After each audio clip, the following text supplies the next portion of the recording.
শুধু ছোটরাই না, বড়রা ওইভাবে নুডলস রান্না করে একবার খেয়ে দেখবেন, জাস্ট ওয়াও লাগে। তো এখন আমি এই নুডলসটা রান্না করার জন্য কিছু সবজি নিয়ে নিয়েছি, ফুলকপি, সিম, টমেটো, গাজর, আলু, পেঁয়াজ, কাঁচামরিচ, ধনেপাতা, আর সাথে ছিল কিছু নুডলসের প্যাকেট। তো এখন আমি এগুলো কিভাবে রান্না করতেছি, এত সহজ একটা উপকরণ রেসিপি, এটা খাওয়ার পরে জাস্ট অস্থির লাগবে। আর তেলে সবসময় ভাজা করে যদি নুডলস খাই, ওটা কিন্তু গ্যাসের প্রবলেমটা বেশি হয়। এজন্য এভাবে যদি একটু কোরিয়ান টাইপের নুডলসটা রান্না করে খান, তাহলে দেখবেন টেস্টটাও অনেক বেশি, স্বাস্থ্যের জন্য অনেকটা ভালো। তো এখানে আমি সবজিগুলো ভালো করে ধুয়ে নিয়েছি, তারপর একটু সিদ্ধ করতে দিব। আর এখানে আমি একটা বলে করে পানি বসিয়ে দিয়েছি চুলার উপরে, আর এখন কিন্তু সবজিগুলো ঢেলে দিতেছি। তো 5 মিনিট আগে ভালো করে সবজিগুলো সিদ্ধ করে নিব, তারপরে নুডলস, মশলা সবকিছু দিয়ে দিব। আর আপনারা কিন্তু সেম পদ্ধতিতে রান্না করবেন। আর এই নুডলস রান্না করতে পারে না এমন তো কেউ নেই, বাচ্চা থেকে বুড়া পর্যন্ত সবাই খেতেও পারবেন, রান্নাও করতে পারবেন। এত সহজ একটা রেসিপি, আসলে এভাবে রান্না করলে হয়তো অনেকে খেতে চায় না বা কেমন ভাবে, কিন্তু একবার রান্না করে খেয়ে দেখবেন, জাস্ট ওয়াও লাগবে। আমার কাছে তো অনেক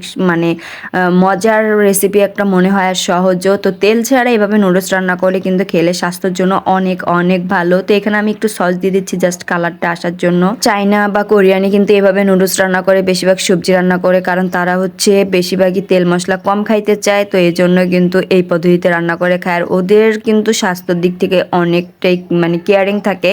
তো এভাবে সবকিছু দেওয়া আমার শেষ, এখন কিছুক্ষণ সময় দেবো এটা জাস্ট সিদ্ধ হওয়ার জন্য। তারপরে এটা কালারটা দেখবেন কত সুন্দর হয়েছে। আর এখনই কিন্তু আমার ডিমটা দেওয়া বাকি আছে, তো ডিমটাও দিয়ে দিলাম, মানে প্রায় 50%-এর বেশি হয়ে গেছে নুডলসটা। এর মধ্যে কিন্তু আমি ডিমটা দিয়ে দিচ্ছি, কারণ ডিমটাও সিদ্ধ হইতে একটু সময় লাগবে। তো এখন আমি ডিমটাকে একটু ভেঙে দিতেছি চামচের মাধ্যমেই। এবারে দেখবেন কিছুক্ষণের মধ্যে নুডলসটাও কিন্তু সিদ্ধ হয়ে গেছে। সবজিগুলো কিন্তু আমি 5 মিনিট আগেই দিয়ে দিছিলাম, এর জন্য সবজিগুলোও সিদ্ধ হয়ে গেছে।